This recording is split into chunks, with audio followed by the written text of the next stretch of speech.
Hello दोस्तों, welcome to आपके अपने यूट्यूब चैनल करियर पॉइंट पे। तो आप सभी दोस्तों का स्वागत है और मैं आशा करता हूं कि आप सभी अच्छे होंगे, बढ़िया होंगे और अपनी तैयारी के अंदर बहुत ही अच्छे से लगे हुए होंगे। और आप सभी को दीपावली की बहुत बहुत हार्दिक शुभकामनाएं और आपके जीवन में ऐसे ही दीपावली खुशियां लाती रहे और आप आगे बढ़ते रहें। तो चलो आज का अपना प्रैक्टिस सेट है वो स्टार्ट करते हैं। इससे पहले अपने 24 प्रैक्टिस सेट हो चुके हैं, तो उन्हें भी जाकर के आप जरूर देखें। और आज का अपना प्रैक्टिस सेट वो 25 नंबर का प्रैक्टिस सेट है। तो चलो स्टार्ट करते हैं बिना किसी देरी के। क्वेश्चन नंबर 1 है, प्रार्थना समाज के संस्थापक कौन है? जो प्रार्थना समाज है उसके संस्थापक कौन है? तो उसके संस्थापक कौन हो जाएंगे? आत्माराम पांडुरंग। कौन हो जाएंगे? आत्माराम पांडुरंग क्या है? प्रार्थना समाज के संस्थापक है। ऑप्शन सी क्या हो जाएगा? राइट आंसर हो जाएगा। और इसकी जो स्थापना है वो कब की थी इन्होंने? 1867 के अंदर प्रार्थना समाज की स्थापना की गई थी। और किसके द्वारा की गई थी? आत्माराम पांडुरंग के द्वारा इसकी स्थापना है वो की गई थी। और कहाँ की थी इसकी स्थापना? बंबई के अंदर इसकी स्थापना की थी। कहाँ? बंबई के अंदर। नेक्स्ट क्वेश्चन, किस मुगल बादशाह को जिंदा पीर कहा जाता है? तो किस मुगल मुगल जो बादशाह है उसे जिंदा पीर कहा जाता है? तो किसे कहा जाता है? औरंगजेब को कहा जाता है। कौन सी जेब? औरंगजेब को कहा जाता है। ऑप्शन डी क्या होगा अपना? राइट आंसर होगा, जिसे औरंगजेब को जिंदा पीर कहा जाता है। और जो जजिया कर है पुनः शुरू किसने किया था? इसने औरंगजेब ने शुरू किया था। किसने? औरंगजेब ने जजिया कर पुनः शुरू किया। और इसने क्या किया था? और जो औरंगजेब है वह शासक कब कब तक ले 1658 से लेकर के 1707 तक यह शासक रहा था। नेक्स्ट क्वेश्चन, स्वतंत्रता, समानता और बंधुत्व के आदर्श भारतीय संविधान के किस देश के संविधान से लिए गए हैं? तो ये किस देश के संविधान से लिए गए हैं? स्वतंत्रता, समानता और बंधुत्व है, ये किससे लिए गए हैं? फ्रांस के संविधान से लिए गए हैं। किसके? फ्रांस के संविधान से लिए गए हैं। किसके? फ्रांस के संविधान से क्या लिए गए हैं? स्वतंत्रता, समानता और बंधुत्व है, जो ये है फ्रांस के संविधान से लिए गए हैं। नेक्स्ट क्वेश्चन, कोई भी व्यक्ति भारत के राष्ट्रपति का पद कितनी बार संभाल सकता है? तो इसकी कोई निश्चित सीमा होती है क्या? एक बार, दो बार या तीन बार? तो कोई इसकी कोई सीमा नहीं। ऑप्शन डी क्या होगा? सही हो जाएगा। जितनी बार वो है रहे उतनी बार रह सकता है राष्ट्रपति, उसकी कोई सीमा नहीं है। नेक्स्ट क्वेश्चन,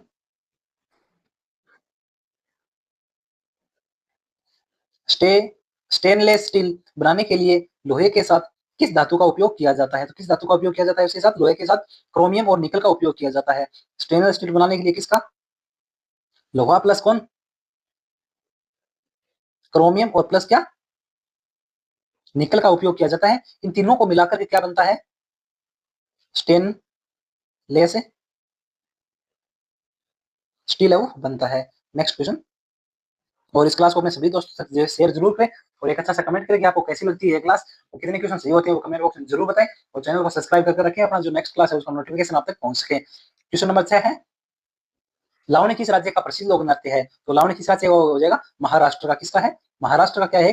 प्रसिद्ध लोक नृत्य है। कौन सा? लावणी। तो महाराष्ट्र के और कौन से हो जाएंगे? लावणी हो जाएगा। लावणी के अलावा और कौन सा हो जाएगा? लावणी के अलावा और कौन होगा? तमाशा। तमाशा भी किसका है? महाराष्ट्र का है। कौन सा? तमाशा भी किसका है? महाराष्ट्र का हो जाएगा। और कौन सा हो जाएगा तमाशा के अलावा? कौन सा? डंगारी गज्जा, ये भी महाराष्ट्र का है। पवाड़ा, कौन सा? पवाड़ा, ये भी किसका है? महाराष्ट्र का है। और कौन सा? लेजिम।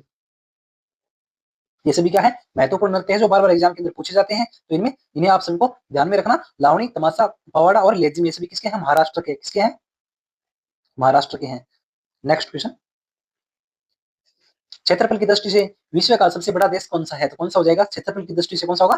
रूस। कौन सा हो जाएगा? रूस हो जाएगा। ऑप्शन डी क्या होगा? Right answer. कौन सा? रूस हो जाएगा। नेक्स्ट क्वेश्चन, कौन सी काल्पनिक रेखा भारत को लगभग दो बराबर भागों में विभाजित करती है? तो कौन सी कर्क रेखा कौन करती है? कर्क रेखा भारत को लगभग बराबर दो भागों में विभाजित करती है। और जो कर्क रेखा है वो भारत के कितने राज्यों से होकर के गुजरती है? 8 राज्यों से होकर गुजरती है। कितने? 8 राज्यों से होकर गुजरती है। तो 8 राज्य कौन कौन से हो जाएंगे वो? गुजरात, गुजरात, राजस्थान, और कौन सा होगा? राजस्थान के बाद एमपी, मध्य प्रदेश, छत्तीसगढ़, और छत्तीसगढ़ के बाद और कौन सा होगा आगे? झारखंड, झारखंड के बाद कौन सा होगा? वेस्ट बंगाल, और वेस्ट बंगाल के बाद कौन सा होगा? त्रिपुरा, और त्रिपुरा के बाद कौन सा होगा? मिजोरम। इन 8 राज्यों से होकर के गुजरती है कौन सी? कर्क रेखा। नेक्स्ट क्वेश्चन, पीलिया रोग से शरीर का कौन सा अंग है वो प्रभावित होता है? तो कौन सा रंग कौन सा होता है? लीवर यानी कि यकृत। कौन सा ये अंग है वो प्रभावित होता है? यह यकृत होता है, लीवर। नेक्स्ट क्वेश्चन, श्वेत पत्र क्या है? जो श्वेत पत्र है वो क्या है? तो श्वेत पत्र क्या हो जाएगा? सरकार द्वारा किसी महत्वपूर्ण मुद्दे पर विस्तृत रिपोर्ट करना, ये क्या है? ये श्वेत पत्र होता है, श्वेत पत्र।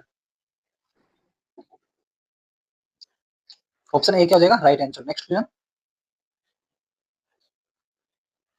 हितोपदेश नामक पुस्तक के लेखक कौन है? कौन सी? हितोपदेश है, तो हितोपदेश है वो किसकी पुस्तक है? ये नारायण पंडित की। किसकी है? नारायण पंडित की एक महत्वपूर्ण पुस्तक है जो अक्सर एग्जाम के अंदर पूछी जाती है। क्या है? एक महत्वपूर्ण पुस्तक है, कौन सी? हितोपदेश। नेक्स्ट क्वेश्चन,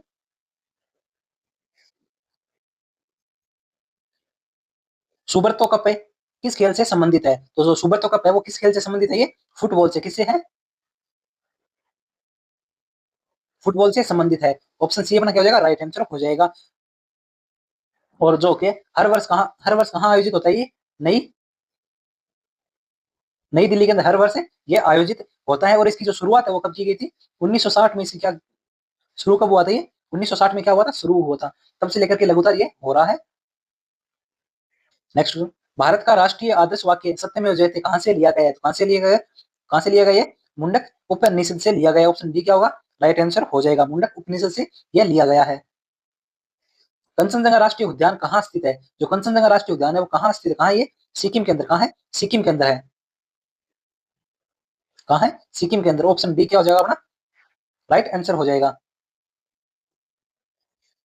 और इसके अलावा सिक्किम सिक्किम में और कौन से हो जाएंगे? कंचनजंगा जो 1900 कब हुआ था? कंचनजंगा इसकी स्थापना कब हुई थी? 1977 में यह क्या हुआ था? स्थापित हुआ था। और ये यूनेस्को में कब शामिल हुआ था? कंचनजंगा है वो यूनेस्को के अंदर कब शामिल हुआ? 2016 में यूनेस्को में शामिल किया गया था। कब? 2016 के अंदर। और सिक्किम के अंदर इनके अलावा और कौन से हो जाएंगे? सिग्बा, सिग्बा रोडो ड्रोन नेशनल पार्क है, ये भी कहाँ है? सिक्किम के अंदर है। और कौन सा हो जाएगा? मेनम। कौन सा? मेनम। मेनम नेशनल पार्क, ये भी कहाँ है? सिक्किम के अंदर है। नेक्स्ट क्वेश्चन, दिलवाड़ा के जैन मंदिर कहाँ किस राज्य में स्थित है? तो दिलवाड़ा के जैन मंदिर किस राज्य में स्थित है? राजस्थान के अंदर स्थित है। कहाँ है? राजस्थान के अंदर स्थित है। और कुल कितने? कुल 5 मंदिर है वहाँ। व्यास सम्मान किस क्षेत्र में दिया जाता है? तो साहित्य के अंदर कौन सा सम्मान दिया जाता है? व्यास सम्मान इसके अंदर साहित्य के अंदर दिया जाता है। और ये किसके द्वारा दिया जाता है? ये के बिरला फाउंडेशन के द्वारा ये प्रत्येक वर्ष के अंदर दिया जाता है। और जो 2024 वाला है वो किसे दिया गया था? सूर्य बल्ला को दिया गया था। और उनकी जो साहित्य था वो कौन सा था? कौन सा साहित्य? कौन देश को वाणी वेणु की डायरी के लिए इन्हें दिया गया था। और जो 2023 वाला है वो किसे दिया गया था? पुष्पा भारती को दिया गया था। और उनकी पुस्तक कौन सी थी? यादें यादें और यादें। इन पुस्तक के लिए इन्हें दिया गया था 2023 का। और 2024 का वो किसे? सूर्य बल्ला को दिया गया था। जो व्यास सम्मान है वो किसके द्वारा दिया जाता है? के बिरला फाउंडेशन के द्वारा ये प्रत्येक वर्ष है वो दिया जाता है। जो उनकी जो लास्ट 10 साल की जो कितनी जो उनकी पुस्तक होती है उसके हिसाब से उन्हें दिया जाता है। नेक्स्ट क्वेश्चन, नंद वंश का संस्थापक कौन है? तो नंद वंश का संस्थापक कौन हो जाएगा? महापद्मानंद। महापद्मानंद। ऑप्शन बी क्या हो जाएगा अपना? सही हो जाएगा। नेक्स्ट क्वेश्चन, भारतीय संविधान की आत्मा किसे कहा जाता है? तो भारतीय संविधान की आत्मा किसे कहा जाता है? प्रस्तावना को कहा जाता है। ऑप्शन बी क्या हो जाएगा? Right answer. नेक्स्ट क्वेश्चन, पौधे की पत्तियों का हरा रंग किसके कारण होता है? तो पौधे की पत्तियों का हरा रंग किसके कारण होता है? क्लोरोफिल के कारण। किसके कारण होता है? क्लोरोफिल के कारण होता है। ऑप्शन ए क्या हो जाएगा? Right answer. नेक्स्ट क्वेश्चन, थल सेना दिवस कब भारत में कब मनाया जाता है? तो थल सेना दिवस है वो भारत में कब मनाया जाता है? ये 15 जनवरी को मनाया जाता है। कौन सा? 15 जनवरी को मनाया जाता है। और 4 दिसंबर को कौन सा दिवस मनाया जाता है? 4 दिसंबर को भारतीय नौसेना दिवस। कौन सा? भारतीय नौसेना दिवस है वो कब मनाया जाता है? 4 दिसंबर को मनाया जाता है। और 8 अक्टूबर को कौन सा दिवस मनाया जाता है? 8 अक्टूबर को वायुसेना दिवस। कौन सा? वायुसेना दिवस कब मनाया जाता है? 8 अक्टूबर को मनाया जाता है। 4 दिसंबर को भारतीय नौसेना दिवस, 15 जनवरी को थल सेना दिवस है वो मनाया जाता है। तो आपको ये प्रैक्टिस सेट कैसा लगा? एक अच्छा सा कमेंट जरूर करिए और अपने सभी दोस्तों तक क्लास को शेयर करें और एक कमेंट करें कि आपके कितने क्वेश्चन है वो सही हुए हैं इस क्लास में से। Thank you all of you. जय हिंद, वंदे मातरम। और आपके घर में एकदम अच्छे से दीपावली मनाएं और आप सभी को दीपावली की हार्दिक शुभकामनाएं। Thank you all of you.